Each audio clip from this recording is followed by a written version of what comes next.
मैं डॉक्टर लोकेश हूँ, मैं यहाँ एम्स ऋषिकेश में हूँ। आचार्य जी, मैं यहाँ 8 सालों से हूँ और देख रहा हूँ कि एक ट्रेंड है कि लोग यहाँ पे आते हैं घूमने के लिए, लेकिन यहाँ पे आने के बाद जो ट्रैफिक जैम होगा, जो प्लास्टिक कचरा फैलेगा, जो अब उनके लिए प्लॉट्स कटने लगे हैं हाइट्स पे, तो वहाँ से जो अब कह सकते हैं डिफॉरेस्टेशन हो रहा है, तो उसका नुकसान बहुत हो रहा है।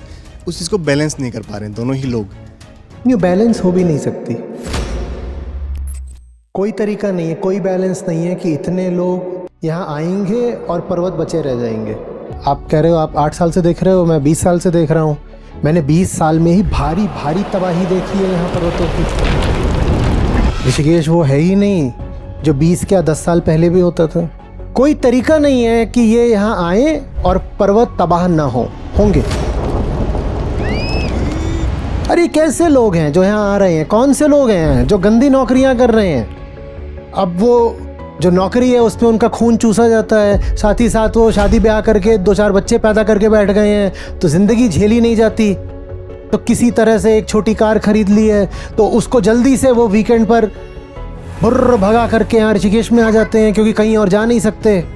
ये आदमी जिसकी ज़िंदगी तबाह है, ये जब पर्वतों पर आएगा तो क्या पर्वतों को तबाह नहीं करेगा?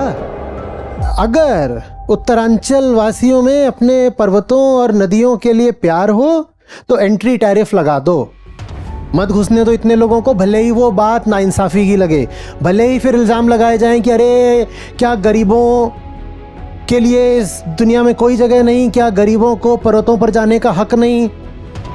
कोई और तरीका है नहीं, जितना लगाया गया बहुत कम है। इतना ज़्यादा लगा दो कि नहीं प्रवेश कर पाए आम आदमी, और बिल्कुल आम आदमी इस बात पर तिलमिला जाएगा। अभी क्लाइमेट चेंज हो गया, इतनी गर्मी होगी दिल्ली में, क्या हमें हक नहीं है कि हम भी जाएं ऋषिकेश, नैनीताल, मसूरी घूमें? बात तुम्हारी नहीं है, तुम छोटी चीज़ हो, तुम आए हो चले जाओगे। बात इस ग्रह की है, पृथ्वी की है, और इसकी करोड़ों प्रजातियों की है, इसके वनों के विनाश की है।